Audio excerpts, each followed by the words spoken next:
আমাদের ছাত্র দলের কর্মী, ঢাকা বিশ্ববিদ্যালয়ের মেধাবী ছাত্র সাম্য হত্যার প্রতিবাদে আমরা এখানে সমবেত হয়েছি।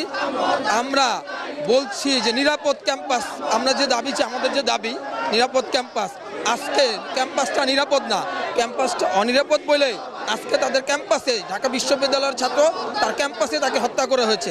এর জন্য ভিসি তার দায়িত্বশীল জায়গা থেকে ছাত্রদের নিরাপত্তা দিতে ব্যর্থ হয়েছেন।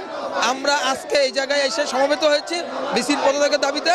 আমরা সাম্য হত্যার বিচার দাবি করছি এবং দ্রুত আসামিদেরকে গ্রেফতার করে তাদের দৃষ্টান্তমূলক শাস্তি কার্যকর করার মাধ্যমে এই দেশে ঢাকা বিশ্ববিদ্যালয় দৃষ্টান্ত হবে একজন ঢাকা বিশ্ববিদ্যালয়ের শিক্ষার্থী যাতে আর কোনো ঢাকা বিশ্ববিদ্যালয়ের শিক্ষার্থীকে এভাবে প্রাণ দিতে না হয়। আমরা দীর্ঘ 17 বছর আন্দোলন সংগ্রাম করে এই তত্ত্বাবধায়ক সরকার প্রতিষ্ঠিত করেছি।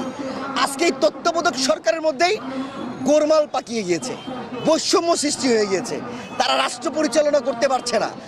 আমরা তাদের কাছে দাবি চাওয়াটা হলো বোকামি। আমরা চাই প্রশাসনের কাছে সঠিক তদন্তের মাধ্যমে যারা আমাদের ভাইকে হত্যা করেছে তাদেরকে অবিলম্বে ধরে আদালতে সোপর্দ করতে হবে।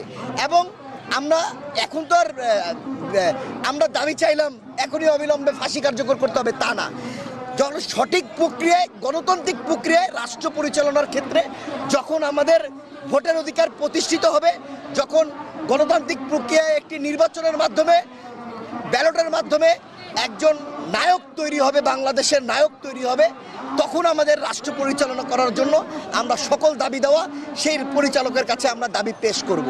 আমরা এখন চাই প্রশাসনের কাছে অবিলম্বে আমাদের ভাইকে হত্যা করেছে, সৌম্য হত্যা করেছে, তার সঠিক তদন্তের মাধ্যমে যে প্রকৃত দোষী তাকে ধরে আদালতের কাছে সোপর্দ করতে হবে। এটাই আমাদের একটিই দাবি।